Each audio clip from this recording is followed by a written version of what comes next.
साथियों नमस्कार, मैं हूं नीरज पटेल और आप देख रहे हैं नेशनल जनमत। अमेरिका में एक अश्वेत नागरिक की मौत होने के बाद आखिर पूरा अमेरिका एकजुट होकर के सड़कों पर कैसे आ गया, इस बात की तुलना जो भारत के दलित और पिछड़ों के साथ हो रहे उत्पीड़न से करते हैं, उनके लिए ये घटना एक केस स्टडी की तरह हो सकती है। आज जो घटना मैं लेकर के आया हूं, ये घटना उत्तर प्रदेश के मेरठ के सुरूरपुर थाना क्षेत्र में पड़ने वाले हसन रजापुर गांव की है। यहाँ एक शख्स रहता है मीतन जाटव। 3 साल में इस शख्स के घर में 3 मौतें हुई और यही मीतन जाटव इन तीनों घटनाओं का चश्मदीद भी है, लेकिन आज ये अपने घर में कैद होने को मजबूर है। 24 घंटे इसके घर में पुलिस का पहरा रहता है। सारा कामकाज बंद हो चुका है। माँ की मौत हो गई, भाई की मौत हो गई, बहनोई की मौत हो गई। आज स्थिति ये है कि इन सभी घटनाओं के जिम्मेदार जमानत पर बाहर घूम रहे हैं और मीतन मुलजिमों की तरह अपने घर में जिंदगी काटने को मजबूर है। मीतन जाटव के परिवार में हुई इन 3 हत्याओं का तात्कालिक कारण कुछ भी हो, लेकिन इन घटनाओं के मूल में छुपा है जाति वर्चस्व, जाति स्वाभिमान की भावना। जिस क्षेत्र में जो लोग ज़्यादा प्रभावी होते हैं, जिनको वहाँ की डोमिनेंट कास्ट कहा जाता है, वो अपेक्षाकृत अपने से कमज़ोर लोगों के साथ यही जातिगत स्वाभिमान की भावना रखते हैं, क्योंकि उनके लिए वो आसान टारगेट होते हैं। इस बात को समझाने के लिए एक उदाहरण आपको बता देता हूं। मान लीजिए कोई शख्स 2 व्हीलर से कहीं जा रहा है और कोई रिक्शे वाला उसकी 2 व्हीलर में छुल जाता है, तो पहले तो वो छूटते ही उसको गाली देगा। अगर रिक्शे वाले ने भी जवाब में कुछ कह दिया तो उतर करके कोशिश करेगा कि इसको थप्पड़ मार दे, क्योंकि वो रिक्शे वाला है और 2 व्हीलर वाले को पता है कि वो ज़्यादा कुछ नहीं कह पाएगा। उसी 2 व्हीलर वाले का आत्मसम्मान तब कहां चला जाता है जब उस 2 व्हीलर से कोई 4 व्हीलर वाला जो बड़ी गाड़ी लिए हुए है, उसकी अगर 4 व्हीलर उससे छुल जाती है तो वो बहस नहीं कर पाता है। तब उसका सारा स्वाभिमान धरा के धरा रह जाता है। जातिगत स्वाभिमान की घटनाओं में भी ऐसा देखा जाता है कि उनका जातिगत स्वाभिमान तब ज्यादा कुलाचे मारता है जब सामने प्रतिद्वंदी उनसे अपेक्षाकृत छोटी समझी जाने वाली जाति का या गरीब तबके का हो। इस पूरे घटनाक्रम में यही बात निकल करके सामने आती है, क्योंकि मेरठ समेत तब पूरे पश्चिमी उत्तर प्रदेश को जाटलैंड कहा जाता है और वहां के जाट अब पिछड़े वर्ग में जरूर आने लगे हैं, लेकिन वो अपने आप को किसी सवर्णों से कम नहीं समझते हैं। जाट समाज बेहद कंफ्यूजन की स्थिति में है। जब वो ओबीसी का आरक्षण मांगने के लिए सड़कों पर आता है तो अपने आप को पिछड़ा बताता है, लेकिन जब वो किसी छोटी जाति के व्यक्ति के साथ व्यवहार करता है तो अपने आप को किसी सामंतवादी से कम नहीं समझता है। इस घटना की मूल जड़ में यही है। घटना की शुरुआत होती है 1 जुलाई 2016 को। स्थानीय लोग बताते हैं और समाचार पत्रों में तमाम जो खबरें छपी हैं उनके अनुसार मैं बता रहा हूं।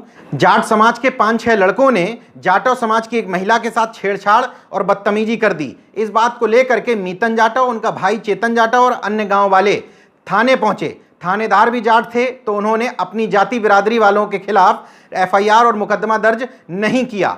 इससे उनका मनोबल बढ़ा और अपराधी मीतन जाटव के घर पहुंच गए, उसको धमकी देने लगे।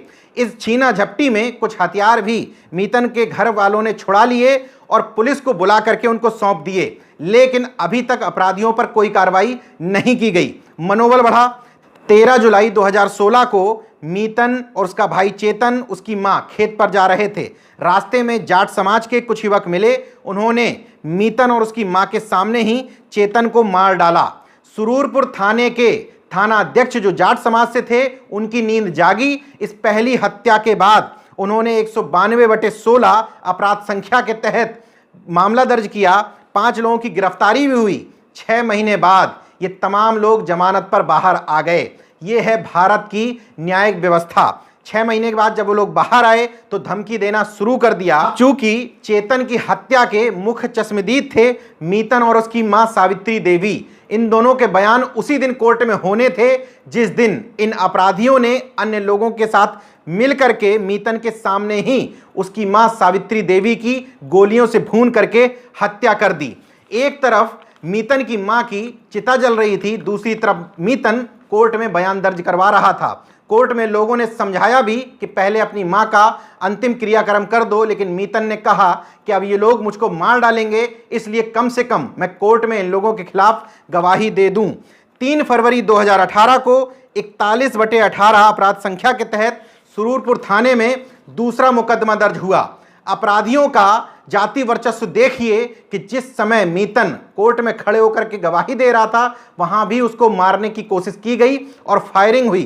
कोर्ट में फायरिंग होने की घटना से जज लोगों को तकलीफ हुई, तो उन्होंने मेरठ के एसएसपी को कोर्ट में बुला करके फटकारा। इसके बाद मीतन को कुछ सुरक्षा भी उपलब्ध कराई गई। हालांकि एक बुजुर्ग सुरक्षाकर्मी तो उस समय में भी मिला हुआ था मीतन को, जिस समय इन लोगों के सामने उसकी मां की हत्या कर दी गई। लेकिन एक सिपाही था, वहां से हथियारबंद 10-12 लोग थे, तो सिपाही ने छिप करके किसी तरीके से अपनी जान बचाई थी। 8 फरवरी 2018 को मीतन और उसके जीजा बबलू, इसलिए क्योंकि जब मां की हत्या हुई थी उस समय मीतन और उसके जीजा बबलू दोनों उस घटना के चश्मदीद थे, तो इन दोनों पर हमले की कोशिश की गई, लेकिन हमला असफल हो गया, क्योंकि तब तक पुलिस को समझ में आ गया था कि मुझे इन लोगों की जान बचानी है। लेकिन चूंकि हमला असफल हुआ था, तो इन लोगों ने इस बार मीतन के जीजा बबलू के घर जाकर के हमला किया और उनके बहनोई को मौत की नींद सुला दिया। तीसरा मुकदमा दर्ज हुआ सरदाना थाने में, 14 लोग गिरफ्तार किए गए और इसी में से एक सुजीत का पुलिस ने एनकाउंटर कर दिया। फिलहाल स्थिति यह है कि 3-4 लोग जेल में हैं, बाकी लोग जमानत पर बाहर हैं। अब स्थिति यह है कि मीतन के घर पर 17 पुलिस के सिपाही रहते हैं और वो संगीनों के साए में 2 साल से जिंदगी जी रहा है, कहीं आ जा नहीं पाता है। सारा काम छूट गया, जिस समय पढ़ाई का मौका था पढ़ाई भी छूट गई। पुलिस की मैस से बना हुआ खाना खाता है, लोगों से आर्थिक मदद की भीख मांगता है, तब घर का खर्च चल पाता है। क्योंकि इस समय बचपन में उसके पिता की मौत हो गई थी। इस समय उसके परिवार में वो खुद, उसकी पत्नी, 2 बच्चे, एक बहन और एक भाई है। उसके भाई चेतन की पत्नी को कुछ मुआवजा जरूर मिला था, लेकिन इस घटना होने के बाद अपनी जान बचाने के लिए उसने दूसरे से शादी कर ली और सारा पैसा लेकर के वो चली गई। कुल मिलाकर के ये वर्तमान स्थिति है जो न्यायपालिका, पुलिस प्रशासन और तमाम लोगों के चरित्र को दिखाती है। इसलिए मैं तमाम वीडियो में इस बात के लिए अपील करता हूं कि भारत के लोगों में न्यायिक चरित्र है ही नहीं, और ये किसी जाति पर आप इल्जाम नहीं लगा सकते। इस वीडियो को तमाम सारे जाति के लोग जो देख रहे हो उनको एक बात समझ लेनी चाहिए कि ब्राह्मणवाद जो मानसिकता है वो जरूरी नहीं कि ब्राह्मण जाति के किसी व्यक्ति के अंदर हो, वो हर जाति के व्यक्ति के अंदर छुपी हुई है। कैसे?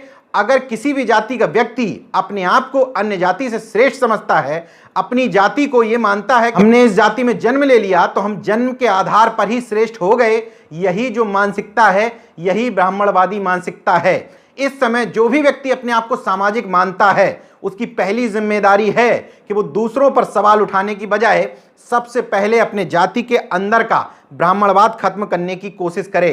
यानी कि आंतरिक सफाई की जरूरत हर जाति वर्ग को है। इसलिए किसी भी जाति का व्यक्ति हो, चाहे मैं जिस जाति से आता हूं, हर जाति का व्यक्ति निश्चित तौर पर किसी न किसी दूसरी जाति को अपनी जाति से हीन भावना के हिसाब से सोचती है। यही कारण है कि उत्तर प्रदेश क्या पूरे देश भर में वो लोग जो तथाकथित जातिवाद के खिलाफ लड़ाई लड़ रहे हैं वो खुद अपने जातिवाद को लेकर के इतने ज्यादा रिजिड होते जाते हैं कि वो अपने जातिगत स्वाभिमान के लिए लड़ाई लड़ने लग जाते हैं। जब वो कोई व्यक्ति अति जातिवाद में घिर जाता है तो उसका न्यायिक चरित्र पूर्णतः खत्म हो जाता है, क्योंकि वो कोशिश करता है कि अगर उसके जाति का कोई व्यक्ति अपराधी भी है तो हमारे समाज के अधिकारी, कर्मचारी और नेतागण उसको मिल करके बचाएं।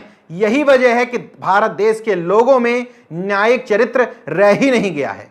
अब बात यह भी आती है कि इस तरह की घटनाओं में हम आप कर क्या सकते हैं? आवाज उठा सकते हैं। आवाज उठाने के अलावा पे बैक टू सोसाइटी के तहत ऐसे लोगों की मदद कर सकते हैं। वो तो भला हो बहुजन सशक्तिकरण संघ का, जिसने इन लोगों की आवाज उठाई, और उसके राष्ट्रीय उपाध्यक्ष नानक चंद मतीन के घर पहुंचे, उसकी पूरी स्टोरी लोगों के बीच में लाए। 2 दिनों की रिपोर्ट आपको बता रहा हूं कि मतीन के घर पे ठीक ठाक लोगों ने सहयोग पहुंचा दिया है, लेकिन मतीन जैसे लोग पूरे देश भर में हैं। नजरें उठा करके देखिए, कहीं आप फेसबुक पर ही बहुजन क्रांति करते न रह जाएं और मतीन जैसा कोई शख्स आपके घर के अगल बगल में ही आपकी मदद की गुहार लगाता हुआ रह जाए। इसलिए नेशनल जनमत अपील करता है, चाहे आप बहुजनवादी हो, चाहे अंबेडकरवादी हो, चाहे अर्जकवादी हो, चाहे समाजवादी या दुनिया का कोई भी वादी हो, सबसे बड़ी समाज सेवा यही है कि आप इस तरह के लोगों की आगे बढ़ करके मदद करें। देखते रहे नेशन जनमत, जागरूक और सजग बने रहिए। जय विज्ञान, जय संविधान, जय लोकतंत्र। धन्यवाद। तो अगर आपने मेरा YouTube चैनल सब्सक्राइब नहीं किया तो प्लीज़ सब्सक्राइब कर लें और उस बेल आइकन पर जरूर क्लिक करें, जिससे जो मेरे न्यू वीडियो है